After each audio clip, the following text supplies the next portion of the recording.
Leon, welcome to the Bitcoin Source. Can we start things off by having you introduce yourself to the world and to the audience? Thanks for having me, W. Yes, of course. My name is Leon. I run bitcoinnews.com since recently, and I'm a Bitcoiner. Nice, nice. Thank you, Leon, for that introduction. So the first thing I want to ask you, Leon, is, how did you start off as a Bitcoiner? Like, what kind of influenced you, whether it was books, courses, or even people in the ecosystem? So could you kind of break down your journey as a Bitcoiner for us? Yeah, of course. Great question. My story is I was a gold bug before, let's say, and the reason is that I had the opportunity to dive into Austrian economics early on after school, basically, and yeah, I think it's all like on the shoulders of giants. So since I'm German, I also have an advantage here because they're very great economists from Germany. So I think people like Roland Bader, to mention a few, Guido Hülsmann, Jörg Guido Hülsmann, Thorsten Pollard maybe, and Philip Bagus. I enjoyed his talks on deflation. And then they again, they stand all on shoulders of giants, such the original primarily literature, Mises, Hayek, and it goes back further down to classics. But I really enjoyed those, and I think it's a great, definitely a great preliminary education to understand Bitcoin. So I was, I understood, okay. Sound money, is reasonable, and then later on in Bitcoin, of course, I think definitely Andreas Antonopoulos. I attended his Bitcoin meetup in Berlin back in 2016, where he was speaking. That was great inspiration and inspired me to host meetups myself. And of course, Stefan de Vera, I think I would mention as one of the most influential, creators in the Bitcoin space. That was just relentless to interview everyone and talk about everything, and I learned a lot from him. Yeah, well, I think I would definitely always recommend the Bitcoin Standard from Saifedean Ammous, which is, I think, the bridge between Bitcoin and Austrian economics. And in that book, there are all the references to the primary literature from Austrian economists. I think the good books maybe would be What Government Has Done to Our Money by Murray Rothbard, and if you want to go deeper than that, Mises, Human Action is kind of the Bible, like the classic.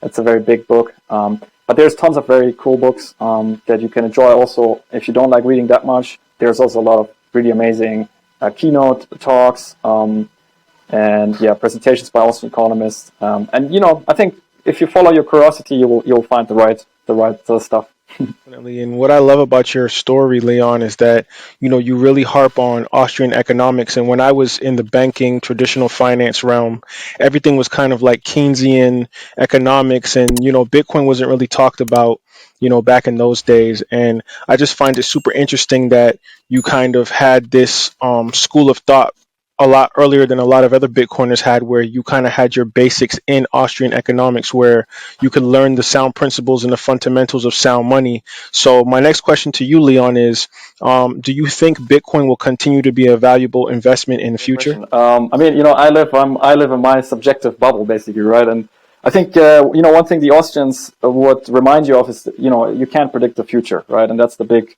mistake the Keynesians do. And indeed, I agree with you, right? Like the Austrian school is, nobody knows about it, and only now it receives sort of a renaissance as well, because I think it's more consistent, more coherent, and therefore more capable. So, and I think for me, it's very simple, right? I mean, what is money? Good money is transportable, it's divisible, it's valuable because it's scarce. And so fiat money, doesn't really do that, and gold has that issue that it's, hard to transport and hence, prone to be centralized. So I think for me, Bitcoin is the best money the world has ever seen, and even if it doesn't work out in the end, like hypothetically, I think it won't go back, right? So I don't think we'll see Bitcoin adoption decline. It would rather increase, and it solves real problems. I see a lot of people on LinkedIn discuss this all the time, and they're like, yeah, it's worthless because they don't try it out. They don't know. But it is useful and valuable already for millions of people around the world to send transactions, to receive transactions if they're unbanked. And of course it is, just, from the past performance, it's the best performing asset also in history. So, I tend to agree to say that the future price of Bitcoin is usually higher than in the past. And once you understand, I think when it makes click and you get the Bitcoin idea, there's no turning back really, and it just makes a whole lot of sense. So I believe it's valuable. It's valuable right now to me, and I believe so in the future. Yeah. I've had a lot of people ask me that I've tried to orange pill, like, what is Bitcoin backed by? And I always tell people that, it's backed by the network effect. It's backed by the people that believe in the conviction of this asset. And then they say, oh, this is crazy. It's not backed by anything. This can't be real. And I always tell them, like, well, what is the US dollar backed by? The audit for Fort Knox hasn't been audited, since the 60s or the 70s. So there's no proof that there's actual gold bars in Fort Knox that we know of. I mean, there probably is, but we don't know. So it's like a lot of the current currencies that you're seeing on the market right now aren't really backed by anything. They're just being massively overprinted and overinflated. So why not believe in Bitcoin, right? If you can believe in, naira or dollars or yen or any of these other currencies, you could believe in Bitcoin as well.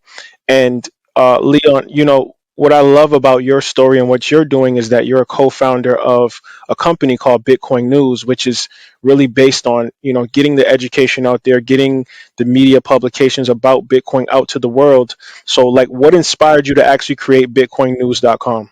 I think as a Bitcoiner, at some point you realize how important that is, and it matters to you perhaps. And so for me, I've always been interested in the aspect of like the global impact it has as a whole, which is very just like creating a better world and a better future. So as a Bitcoiner, if you're not you want the thing to work out, and I think everyone is. At least I meet a lot of people that think the same way, right? So they start Bitcoin businesses for one because they understand the future potential, and of course I think it's going to be bigger than the internet. I think that's the fundamental thesis. But also because it really helps to create a better planet, and I think me, I'm very annoyed with the things that go on. Like the clown show in politics, the media, the mainstream media that's constantly reporting wrong. And also like now with COVID, it looked like that pharma companies have a lot of influence and force government to inject shit in their population, and then it turns out that it's not so healthy in the end. So all that stuff, it's so annoying. A small one that's annoying to me is, for example, is like energy saving bulbs. I always like to talk about it.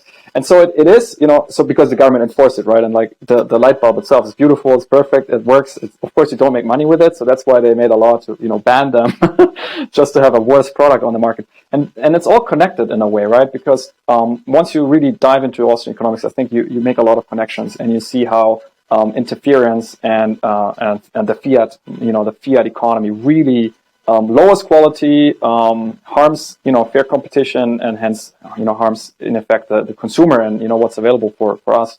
So and all that motivates me a lot to say, hey, to hell with this shit. I'm so annoyed. I just really want to live on the Bitcoin standard already.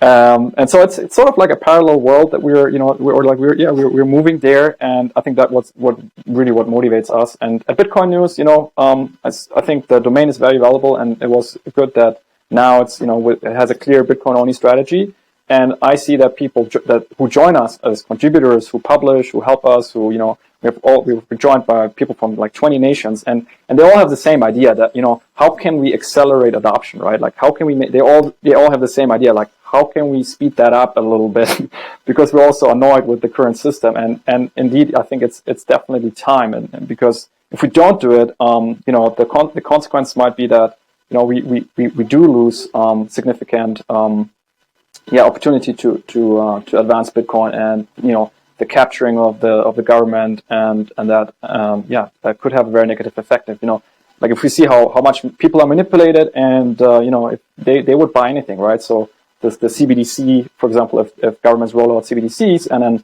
you can only go shopping if your credit score is high enough. That's something I think Bitcoiners really care for and want to prevent, and Bitcoin is the tool to do so, and the most effective tool we have. Because what's the alternative? Do you want to go vote a different party? Yeah, congrats. I don't think that works. Or do you want to talk to a local politician or representative, or do you want to tell your neighbor about your libertarian ideas? I think the best thing is if Bitcoin goes up, your neighbor will be interested, and if you give him the right bites, and say, hey, like Bitcoin has changed my life, and I think it really matters for a lot of people around the world. And that's really what helps us. And Bitcoin News is this platform that invites everyone to join that mission to just spread as much education and information as possible in order to educate more people around that. And I think that's what inspires us and motivates us. Yes, and you've had the opportunity to actually, be outside of Europe or the United States and actually get to experience what the Bitcoin standard is like in ground zero, which is El Salvador. And my question to you, Leon, is, do you think that Bitcoin is actually helping to improve the economy on the ground in El Salvador? Yeah, it's a fantastic question. So it really feels like that if you go there to El Salvador as a Bitcoiner that is interested in Bitcoin and you have a Bitcoin wallet, a Lightning wallet, it's like this key, right? And Bitcoin is a key to the second Renaissance, if you will, right? Like it really changed the world. So you go to El Salvador where this is already reality, right? Not entirely, of course. It's still like a small thing, let's say, but it works. So you go to your favorite fast food chain or any shop, in the city, or tons of restaurants to choose from and activities you can do, and you pay there with Bitcoin, and it really is mind changing, right? It really is jaw dropping experience. It's really fascinating. It's magic. So absolutely. I think I'm not too familiar with the bare numbers there, but as far as I know, like the GDP picked up significantly after the Bitcoin bill was introduced, and besides Bitcoin, I think the president there is doing a lot of things to improve life for everyone there. But I think, from my personal experience, what's beautiful to see is how much talent is attracted and how many great people from all over the world are joining this kind of momentum in El Salvador. It really picks up now. It's like 2 years in or 1 year in. It's very much evolved, and so many more people come there to live there and meet their like-minded community really. And so that's I think absolutely worth joining and trying out to go there. And you will be sure that you'll be surrounded by amazing people that are Bitcoiners, very smart and bright, and working there to make this place better. And it's a lot of fun as well. It's a beautiful country.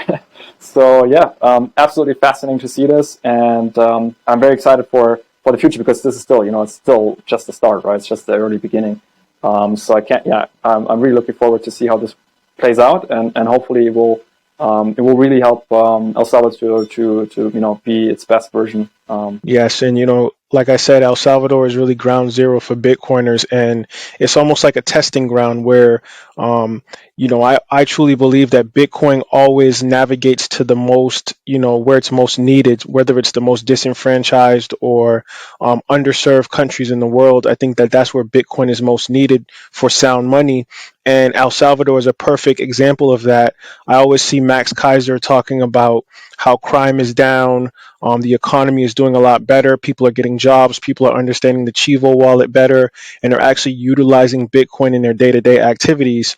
So it's just beautiful to hear someone that's actually experienced it for themselves, to actually let the world know and let the audience know, like, El Salvador is a possible place to go to visit and actually enjoy the experience of being around Bitcoiners and just using Bitcoin as a form of money. Absolutely, yeah. No, I can only recommend if you have the opportunity. There's also interesting visa changes, right? And as you say, it's the momentum is, you can feel it, you can experience it, and it's a lot of fun for sure. So Leon, this question is the last question for the show, but it's kind of like a call to action. I really would love to hear your thoughts on this, and what advice would you give someone who is thinking about investing in Bitcoin, but they do not understand Austrian economics? Well, I think you should just go ahead anyway and purchase your first Bitcoin. In my personal experience, it's good to have a mentor you trust. So maybe a close friend, or someone who really has a standing in the Bitcoin space, who is reputable. Because of course someone else could come around when the bull market starts. They always say, give me your Bitcoin, and you can double or 10x your Bitcoin, and you invest it all in some shitcoin, and you lose all money. So I had this great privilege that at the time when I was learning, and at the beginning it's just so big and overwhelming, and that keeps you from learning, I think. So you want to have someone that you can trust, that answers all the beginner questions, and you put it together and you solve the puzzle, and then it's like, oh wow, okay, cool. So I think instead of saying should invest in Bitcoin, it's always like just learn about it. And so if somebody's already interested to dabble into it, then you should just go ahead and you will learn all the mistakes on the way, I guess. And I would just encourage anyone to read as much, read bitcoinnews.com, read the classic recommendations such as the Bitcoin Standard. Obviously, I think economics plays a role, but it's not a requirement, I would say, at start. But you will, the critical pieces of the Austrian thesis and theories, they will be obviously taught to you as you go along and educate yourself about Bitcoin. So, obviously, the most important is what is money anyway, right? And the Austrians have a pretty good, I think, very very reasonable and consistent way of explaining it. Also, way more verbal. Like, you shouldn't be afraid of economics. The Austrian way of attacking that is more verbal. It's also it's not just numbers. It's a moral and political way of understanding the world as well, right? So yeah, I think I would really just, if somebody's interested in investing in Bitcoin, I don't call it investing, right? We call it saving because you don't have a yield or a return. You don't give the money to an entrepreneur or a venture that works with it. No, you just take different money. You buy a different sort of money, which is better for saving because the supply is limited and you cannot arbitrarily change it. So I think my advice is just to enjoy this and stay curious and let your curiosity drive you. And then thankfully nowadays, compared to years ago when I started, there's so much beautiful material out there that it should make it much more easy and fun to learn about Bitcoin. And once you learn about it, I think you will make up your mind and come to your own conclusions, whether you should save in Bitcoin or a shitcoin. Leon, this Bitcoin conversation has been awesome. I really enjoyed it. Before you leave, can you give the world your social media handles and any future endeavors that you might want people to know about? Absolutely, yeah. So you can find us here at bitcoinnews.com, and that's kind of the main project right now. And myself is leonsiegmund.com. It's like Sigmund Freud, but with IE, not just I. So leonsiegmund.com, they're all my links. Once again, Leon, thank you for taking time to be on the Bitcoin Source. Have a good one. Thank you so much for this great conversation, and best of success for the great podcast.